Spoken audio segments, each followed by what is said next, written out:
आपका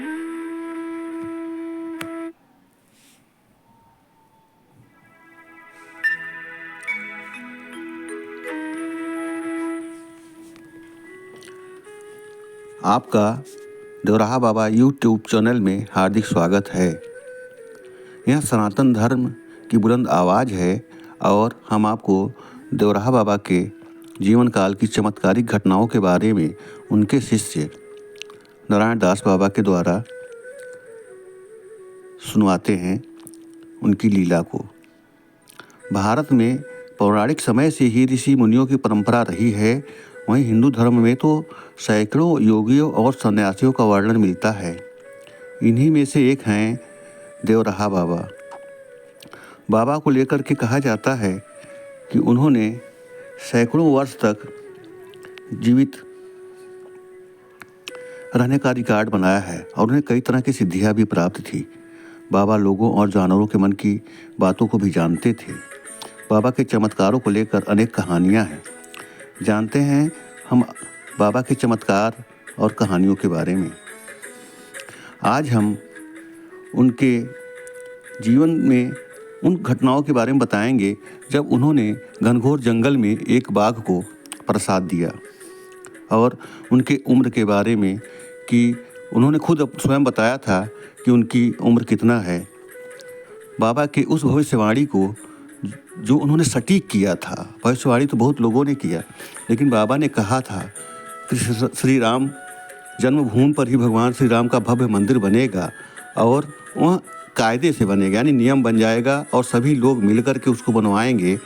यह विचार उन्होंने बहुत पूर्व ही प्रयाग में दे दिया था। तो उनके जीवन से जुटे हुए बहुत ही विषयों पे आज हम आपको बताएंगे। बाबा जन सेवा और गौ सेवा को सर्वोपरि मानते थे। बाबा श्री राम के भक्त थे और श्री कृष्ण को भी बाबा श्री राम के समान मानते थे और भक्तों को कष्ट से मुक्त के लिए इन्हीं के मंत्र देते थे। लेकिन इसके अलावा बाबा गौ सेवा और जन सेवा को भी सर्वोपरि मानते थे। बाबा ने अपने भक्तों को गरीबों, असहायों और ज़रूरतमंदों की सेवा, गौ माता की रक्षा करने तथा ईश्वर की भक्ति में लीन रहने को प्रेरित करते थे। बाबा देवराहा लोगों को गौ हत्या के विरुद्ध रहने की प्रेरणा दिया करते थे। बाबा के भक्तों में हिंदुस्तान की नामचीन हस्तियाँ थी, जिसमें पंडित जवाहरलाल नेहरू, लाल बहादुर शास्त्री, श्रीमती इंदिरा गांधी, ब्रह्मर्षि योगी सम्राट श्री देवराहा बाबा जी महाराज के सेवा में उन दिनों में विद्यमान था। तो एक साइंटिस्ट, वैज्ञानिक पत्रकार के साथ दर्शन में आया था। तो साइंटिस्ट बाबा से पूछा कि बाबा, मैं आपके आयु के बारे में जानना चाहता हूँ। तो पूज्य महाराज श्री उत्तर दिए कि बच्चा, मेरी अवस्था ब्रह्मलीन अवस्था। साइंटिस्ट पूछा कि बाबा वो ब्रह्मलीन अवस्था क्या होता है? तो पूज्य महाराज श्री उत्तर दिए कि पगला, अगर तुम यही जान जाता तो प्रश्न ही नहीं करता। फिर पुनः साइंटिस्ट पूछा कि बाबा, जन श्रुतियों में बहुत सारी ऐसी चर्चाएं हैं कि बाबा की इतनी उम्र है, क्या उम्र है, तो उसके संबंध में। तो बाबा यही उत्तर दिए कि देखो बच्चा, योगियों का आयु का कोई लेखा जोखा नहीं होता है। हम एक ऐसे योगी हैं, हिमालय के योगी हैं, जो आयु की लेखा जोखा मुझ पर नहीं आका जा सकता है, क्योंकि मैं यहाँ आया हूँ भगवान के आदेशानुसार, और जीव का कल्याण करने के पश्चात मैं हिमालय का योगी हूँ, पुनः मैं हिमालय वापस चला जाऊँगा। ऐसा ही हुआ। पूज्य महाराज श्री वृंदावन में जमुना किनारे 19 जून 1990 योगिनी एकादशी को ब्रह्मलीन हो गए। वो सिद्धासन में बैठे थे और ऊपर मस्तक से इनका प्राण पखेरु हो गया। उसी अवस्था में बैठे रहे। हम लोग जब उनका दर्शन किए, मंच से उतारा गया, उनकी क्रिया वगैरह की गई, स्नान के पश्चात जल समाधि हुआ, तो उसके पहले ही बाबा यह बता चुके थे कि बच्चा अष्टांग सिद्ध योगियों का कोई आयु का लेखा जोखा नहीं होता। बच्चा आयु शरीर का होता है, आत्मा की नहीं होती है। आत्मा अजर अमर अविनाशी है, परंतु तुम लोग जीव हो और मैं योगी हूँ, अष्टांग सिद्ध योगी हूँ। मैं अपनी आयु को अपने ऊपर नियंत्रण कर लिया हूँ। मैं किसी समय किसी के अंदर प्रवेश कर सकता हूँ, क्योंकि भागवत तुम पढ़े होगे, भागवत में ऐसी चर्चाएं हैं कि जो अष्टांग योग सिद्ध योगी होते हैं, महापुरुष होते हैं, वह दूसरे के काया में भी प्रवेश कर जाते हैं। इसलिए यह प्रश्न योगियों पर लागू नहीं होता है और योगियों से इस तरह का प्रश्न पूछना भी नहीं चाहिए, क्योंकि आयु तो शरीर का होता है, आत्मा की नहीं होती है। मैं एक ब्रह्मलीन अवस्था सिद्ध योगी हूँ, अष्टांग योग सिद्ध योगी हूँ और मैं यहाँ के कार्य को पूरा करने के पश्चात पुनः मैं हिमालय प्रस्थान कर जाऊँगा। मैं हिमालय का योगी हूँ। अगर मुझको कोई यह समझता है कि हार मांस में या रहते हैं, तो मैं हार मांस में नहीं रहता हूँ, मैं उससे परे हूँ और मेरी आयु ब्रह्मलीन अवस्था है। यही सदैव पूज्य महाराज श्री कहा करते थे। दूसरी बात यह भी है कि बाबा भिन्न भिन्न जगहों पर तपस्या किए हैं। भिन्न भिन्न जगहों पर तपस्या करने के बाद उनका अलग अलग जगहों का अलग अलग नाम है।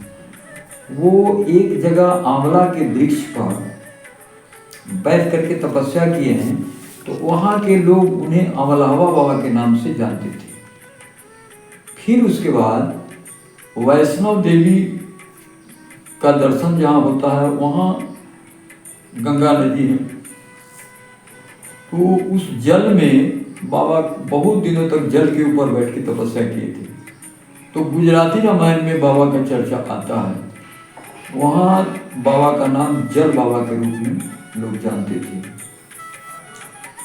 ऐसे ऐसे भारतवर्ष के भिन्न भिन्न स्थानों में अमरकंटक पर्वत पर रहे हैं, गिरनार पर्वत रह रहे हैं, गिरनार बाघों का जंगल है। बाबा एक बार की घटना है, जो चित्र मेरे पास था परंतु कोई भक्त हमसे ले गए और पुनः लौट आए नहीं। एक वकील थे, जो उनका विवाह हुआ था तो नया कैमरा, कोडक का कैमरा उनको दहेज में मिला था, ब्लैक एंड वाइट। बाबा जब अमरकंटक जंगल से गुजर रहे थे तो भक्तों को कहे कि बच्चा तुम लोग दूसरे मार्ग से चलो, मैं ऐसे आऊँगा। तो बाबा जंगल से जब गुजर रहे थे तो वकील साहब ने देखा कि बाबा को जंगल के मार्ग में दूर से दिखाई दिया, कुछ दूरी पर, कि एक बाघ बाबा के पास आ रहा है और बाघ बाबा को दंडवत कर रहा है, बाबा उसको प्रसाद दे रहे हैं। फिर बाघ पुनः जंगल की ओर लौट के चला गया। बाबा फिर कैसे न कैसे अपने गंतव्य स्थान पर सरयू तट पर बबुलवन में शाम को पहुंच गए। हम लोग वहाँ पहले से पहुँचे हुए थे। हम लोग बाबा की जयकार करने लगे, बाबा का दर्शन किए। फिर बाबा हम लोग को प्रसाद दिए और बाबा हम लोग कहे कि बच्चा अब तुम लोग यहाँ से प्रस्थान करो, मेरा आदेश है। तो इन्होंने पूछा कि बाबा मैं आपसे कुछ छुपाता नहीं हूँ, मैं बिना आपके आदेशानुसार एक चित्र खींच लिया हूँ। तो बाबा पूछे कि बच्चा कौन सा चित्र खींचा है? तो कहे कि बाबा आप गिरनार पर्वत से जा रहे हैं, रास्ते में एक बाघ को आप प्रसाद दे रहे हैं। वो चित्र मैं कैमरे में खींच रखा हूँ कि बाबा यह कैसे हो सकता है, वो बाघ कौन था, ऐसा आपको वहाँ क्यों मिले और प्रसाद लेके चले गए। बाबा उन्हें बताया कि देखो बच्चा, इस जंगल में कृष्णा अवतार के समय के ऋषि मुनि भी तपस्या कर रहे हैं।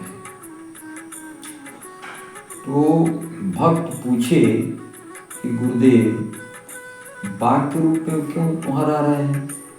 कहे देखो बच्चा, वो बाघों का जंगल है और उस रूप में वह नहीं रहेंगे तो शरीर को नष्ट कर देगा, विनष्ट कर देगा, इसलिए जो भी उसी रूप में रहते हैं। परंतु उन्हें ज्ञात हुआ कि मैं इस मार्ग से गुजर रहा हूँ, तो मेरे दर्शन को आए और मैंने उनको प्रसाद दिया। यही बात है, सच्ची बात है। और क्या जानना चाहते हो? तो फिर पुनः उन्होंने प्रश्न किया कि बाबा इनसे कब कैसे आपको भेंट हुई, दर्शन हुआ। कहे कि बच्चा देखो, मैं तो एक अष्टांग योग सिद्ध योगी हूँ, मेरे ऊपर उम्र का लिखा जोखा का कोई विधान नहीं है, क्योंकि अष्टांग योग सिद्ध योगी का कोई आयु नहीं होता है। तो मैं बहुत काल तक, बहुत समय तक, बहुत जगह भिन्न भिन्न रूपों में मैं भी तपस्या किया हूँ, साधना किया हूँ।